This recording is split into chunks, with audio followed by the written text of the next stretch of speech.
2-4 मिनिटांमध्ये तो नाहीसा होणारे दादा आम्ही पाहिले. राग दिसायचा, कधी भीती वाटायची की दरवाज्यात जाताना, दरवाजा अर्धा उघडताना दादांच्या दरवाज्यात गेल्यानंतर दादा आपण विरोधात बोललो काय म्हणतील. दरवाजातून डोकावून बघताना कार्यालयामध्ये आवाज देऊन बोलवून बसवून काम करणारे दादा या महाराष्ट्रातील सर्व राजकीय क्षेत्रात काम करणाऱ्या लोकांनी अनुभवले आहेत. अध्यक्ष महोदय, दादा विरोधी पक्ष नेते होते. त्यांनी महायुती सरकारमध्ये जाण्याचा ज्यावेळेस निर्णय घेतला आणि मला ती संधी विरोधी पक्ष नेते पदावर काम करण्याची अध्यक्ष महोदय मला मिळाली.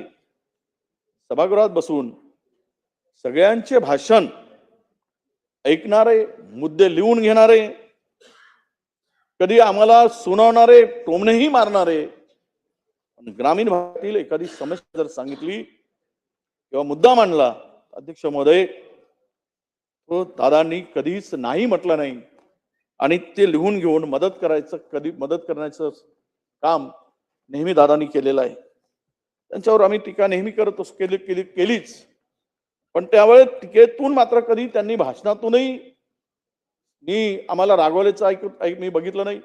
त्या पलीकडे जाऊन एखादा त्यांच्या कुठल्या विषयावर जर आम्ही आरोप केला, कुठल्या चर्चा केली किंवा टीका केली, पण दादांनी फोन करून कधी यावर तुम्ही का बोललात किंवा हा विषय कधी सोडा असं कधीही त्यांनी अध्यक्ष महोदय बोललं नाही.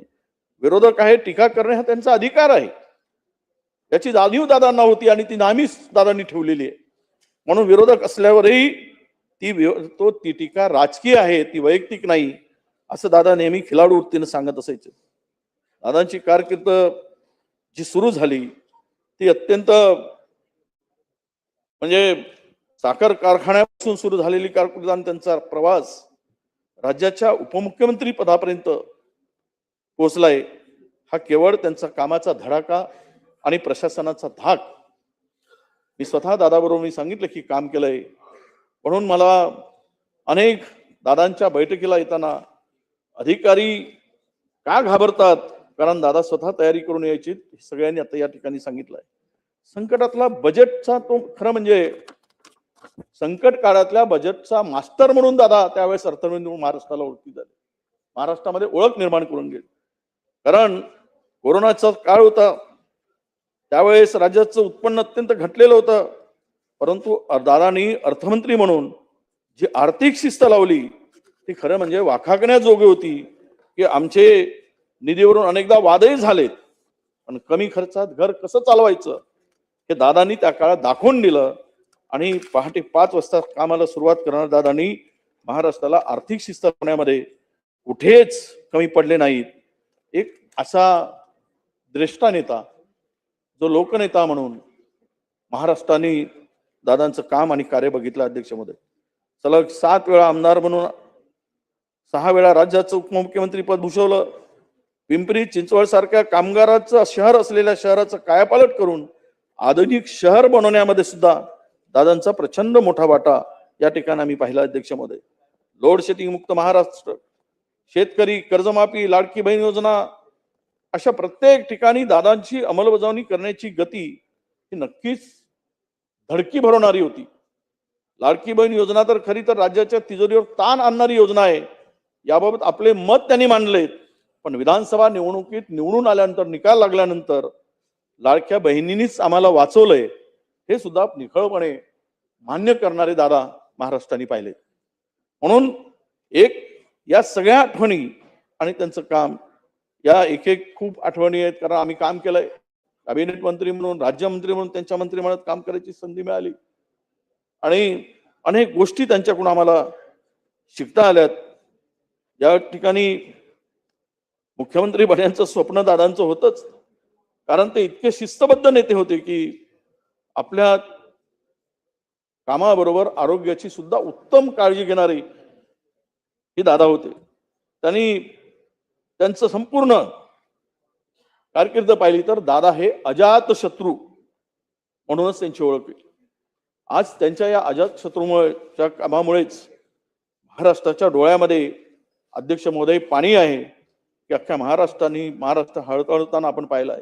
गेल्या काही वर्षामध्ये अनेक नेते महाराष्ट्राने गमावले, त्यामध्ये विलासराव देशमुख, गोपीनाथ मुंडे साहेब, आर पाटील साहेब आणि आज अजितदादा. एक पिढी होती की जिने महाराष्ट्र घडवला, महाराष्ट्राला शिकवले, राजकारणाचे धडे दिलेत आमच्यासारख्या, आणि ते आज अध्यक्ष महोदय आमच्याकडून निघून गेले. त्यांच्या निधनाने त्यांच्या फक्त कुटुंबाचे नाही तर प्रचंड महाराष्ट्राचं नुकसान झालं याचं मी म्हणतो.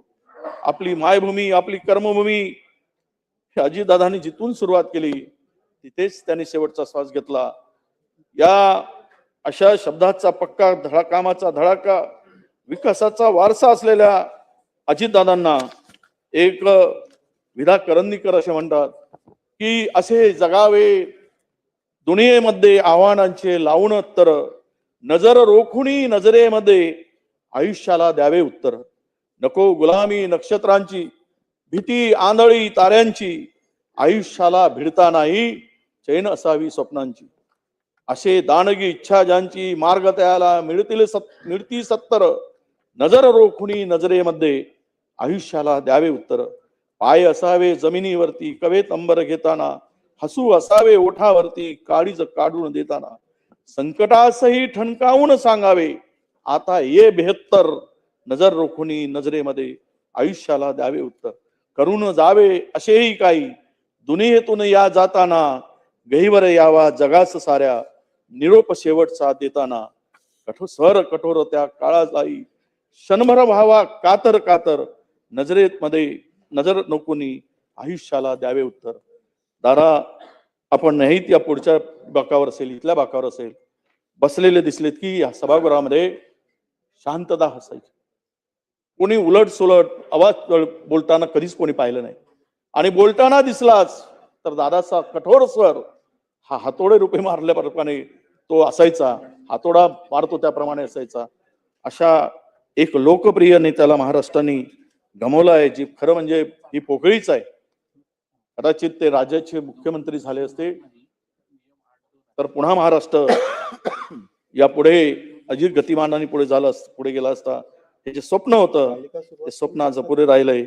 अशा या लोकनेत्यांना मी माझ्या पक्षातर्फे, विधिमंडळाचा नेता म्हणून आणि काँग्रेस पक्षातर्फे या शोकप्रस्तावावर माझी श्रद्धांजली देतो. आणि आमच्या वहिनींना, त्यांच्या कुटुंबियांना या सगळ्यातून सावरण्याची ईश्वर शक्ती देऊ. आजच अनेक म्हणजे मान्यवरांनी, तसे यानंतर स्वरूपसिंग हिरा नाईक साहेब हे अनेक वेळा आदिवासी नेते, लोकप्रिय नेते म्हणून त्यांची कारकीर्द सगळ्यांनी पाहिली.